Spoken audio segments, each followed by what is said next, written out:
Hello दोस्तों, नमस्कार। Ancient periods या कहीं स्टोन एज, जिसमें अर्ली मैन ने अपने सर्वाइवल के लिए पत्थर के औजार बनाए। फिर 1000 बीसी के पास आते आते लोहे की खोज हुई और आयरन के हथियार, भाले, तलवार बननी स्टार्ट हुई। और इसी के साथ जो हम तलवार देखते हैं वहीं से हमें आरंभिक चरण इसे देखने को मिले। फिर आया मिडिल पीरियड, जब फर्स्ट टाइम गन पाउडर का यूज़ हुआ। जी हाँ, बारूद का हमें यूज़ होता हुआ दिखा। और ब्रिटिश पीरियड में तो हथियारों की जगह गन ने ले ली। और मॉडर्न पीरियड में ये जो छिटपुट गन थी ये हमें AK-47 के जैसे शक्तिशाली हथियार के रूप में देखने को मिली। बट अब ये सोचिए, हथियार अगर ह्यूमन बॉडी पे काम ही ना करें, निष्क्रिय हो जाएं, फिर क्या ये पॉसिबल है? तो जी हाँ, साइंस में हमें इसका उत्तर देखने को मिलेगा, क्योंकि वो साइंस ये जो इम्पॉसिबल को पॉसिबल में तब्दील कर देती है। अब सोचिए, अगर आदमी हवाई जहाज की तरह उड़ने लगे, शेर की तरह ताकतवर हो और सर्दी, गर्मी, बारिश या उस पर कोई प्रभाव ना पड़े, तो क्या होगा? जी हाँ, आप कहेंगे ये कुछ गुण तो हमें जानवरों में देखने को मिलेंगे। जी, तो अगर हिंदू मैथोलॉजी की बात की जाए, सिर्फ आज के ही ज़माने में ही हमें साइंस में ही कुछ देखने को नहीं मिल रहा, बल्कि ये तो हमें हिंदू मैथोलॉजी में भी ऑलरेडी इसके अंश देखे जा चुके हैं। अगर हम बात करें हमारे नरसिंह अवतार की, आप सभी को नरसिंह अवतार तो पता ही होगा कैसे इन्होंने ये अवतार लिया, जिसमें हमें आधा ह्यूमन देखने को मिला और आधा लॉयन, जिसके कारण पूरी की पूरी अगर ह्यूमन म्यूटेशंस की बात की जाए, जिसके अवयव हमें एंशिएंट पीरियड में ही देखने को मिले थे। तो अब साइंस में इसका क्या नया कदम होने वाला है? जी हाँ, हम बात कर रहे हैं जेनेटिक म्यूटेशंस की, जिसमें आदमी के डीएनए में चेंजेस कर किसी भी आदमी को सुपरमैन बनाया जा सकता है। किसी भी जानवर के कुछ जीन्स को डेवलप करके आदमी के जीन में हम ऐसा बदलाव कर सकते हैं। इसकी शुरुआत तो हमें 2020 में ही देखने को मिली, जब केमिस्ट्री में इन दो महिलाओं को, जी हाँ, हम बात कर रहे हैं इमैनुअल शार्पेजी, जो कि आपकी स्क्रीन पर है, और जेनिफर डाउडना। ये वो साइंटिस्ट हैं जिन्होंने जीनोम एडिटिंग में बदलाव के लिए Cas9, जिसको पूरा नाम है CRISPR-Cas9 पद्धति विकसित की है। अब कहीं जेनेटिक म्यूटेशन यह तय करेगा कि आने वाली जो नेक्स्ट जेन है, मतलब जनरेशन, वो कैसी होगी। क्या एक इंसान पलक झपकते ही पेड़ पर चढ़ जाएगा, बंदर या लंगूर की तरह अपने आप को किसी हथियार के रूप में वो ढाल लेगा, या खुद ही एक हथियार बन जाएगा? तो इससे पहले हम जानने से पहले हम शुरू करते हैं जीन एडिटिंग। आखिर क्या है जीन एडिटिंग?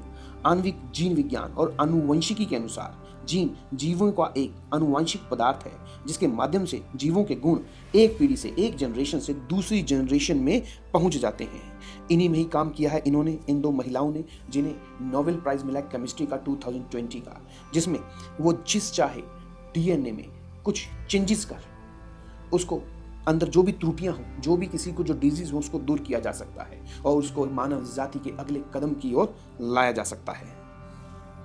अब बात आती है जीन एडिटिंग के रूप में। ये जो नोबेल प्राइज से लेस दो महिलाएं आपको स्क्रीन पर देखने को मिली, इन्होंने इस टेक्निक के माध्यम से एक जीनोम से आनुवंशिक तत्व निकालकर उसे दूसरे जीनोम में डाला जाता है और डीएनए में यह परिवर्तन कोशिका के स्तर पर ही लिया जाता है। इस बदलाव की विशेषता यह है कि संतान के माता पिता में अगर कोई बीमारी है तो उसमें परिवर्तन कर उसे दूर किया जा सकता है। चीन के वैज्ञानिक जियान कुई ने HIV पेरेंट्स के जीन कुंडली में बदलाव करके ट्विंस बच्चों को पैदा करवाया। और इस पर सबसे बड़ी बात देखने को मिली कि इनके पेरेंट्स को जो HIV वायरस था वो इनकी संतान में देखने को नहीं मिला, मतलब उन्हीं की जो संतान थी उसमें देखने को नहीं मिला। और जीन में इस तरह के किए गए बदलाव से अपने इच्छा के अनुसार बच्चे पैदा करना संभव है, इसीलिए इन्हें डिजाइनर बेबी भी कहा जाता है। इस प्रयोग की सफलता के बाद यह उम्मीद जगी है कि वैज्ञानिक निकट भविष्य में भ्रूण से इतने परिवर्तन करने में सक्षम हो जाएंगे कि लाइलाज बीमारियां जो कि बच्चों को जन्म से पहले ही हैं वो समाप्त हो जाएंगी और उन्हें सुपर ह्यूमन भी बनाया जा सकेगा। अब बात आती है कि यह भारत सरकार इस विषय पे अपना कुछ खास दल या कुछ खास काम कर रही है। तो इस टेक्निक की बात की जाए तो इस टेक्निक में तो भारत ने 2018 से ही इस विषय पर अपना काम करना शुरू कर दिया है। इंडिया में भी प्रत्येक व्यक्ति की जो जीन कुंडली है उसको बनाने में एक प्रोफाइलिंग बिल लागू हो चुका है, जिसके थ्रू जीन एडिटिंग का कार्य अपने पहले चरण में पहुंच गया है। वो बात अलग है कि चीन इस टेक्निक के जरिए उसने कुछ हमसे आगे स्टेप अपना लिए हैं। जैसे कि 2018 में ही उसको इस बात पे सफलता मिल चुकी है, जिसके थ्रू उसने चूहों और बंदरों का जो क्लोन है उससे भी आगे चलकर उसने उनके अंदर कुछ चेंजेस किए, जिसके अंदर जो रिजल्ट मिला वो वाकई बहुत ही अविश्वसनीय देखने को मिला।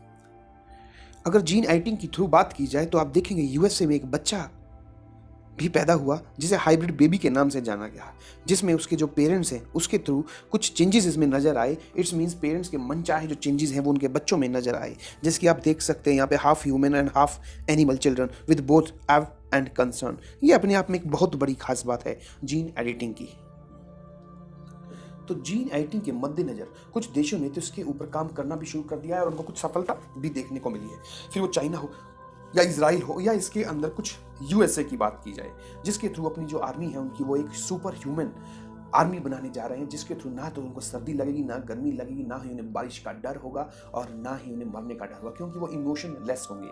तो किस तरीके से आने वाला जो फ्यूचर है वो टोटल चेंजेस होने जा रहा है ह्यूमन लाइफ का, ये अपने आप में एक टर्निंग पॉइंट होगा। अब बात आती है कि इसकी जो एथिकली है, जो नैतिकता है, वो किस तरीके से काम करेगी, क्योंकि इस प्रयोग के सामने आते ही इससे नैतिकता और प्रकृति की संरचना में अनैतिक छेड़छाड़ के प्रश्न भी उठ खड़े होंगे। दरअसल 2018 में ही CRISPR-Cas9, जी हाँ, ये वही जीन एडिटिंग कैंची है जिसके बारे में हमने आपको पहले बताया था, और ज्यादातर चिकित्सा विज्ञानियों ने जानकारी हासिल कर ली इस कैंची के प्रति, और इसलिए जब चीनी वैज्ञानिक डॉक्टर ही जियानकुई ने दुनिया को बताया कि उन्होंने दुनिया के पहले जीन एडिटेड चाइल्ड को बनाने में सफलता प्राप्त की है, तब दुनिया को आश्चर्य नहीं हुआ, क्योंकि इससे पहले भेड़ों का जन्म स्तंभ कोशिका और जीन संवर्धन पद्धति से हो चुका था, लेकिन इन उपलब्धियों को कभी मानव सभ्यता के लिए उपयुक्त नहीं माना गया। इसीलिए जिन विशेषज्ञों ने यह रिपोर्ट जारी करके चेतावनी दी थी कि फिलहाल इस पद्धति से शिशुओं का निर्माण जल्दबाजी होगा, क्योंकि विज्ञान अभी भी पर्याप्त रूप से उन्नत नहीं है। दरअसल चीन से निकले कोरोना वायरस को इस तकनीक से निर्मित कोविड-19 वायरस बताया जा रहा है। यह चीन से निकलकर फैल तो पूरी दुनिया में गया, लेकिन उपचार की कोई दवा नहीं होने की वजह से इस पर नियंत्रण नहीं हो पा रहा है।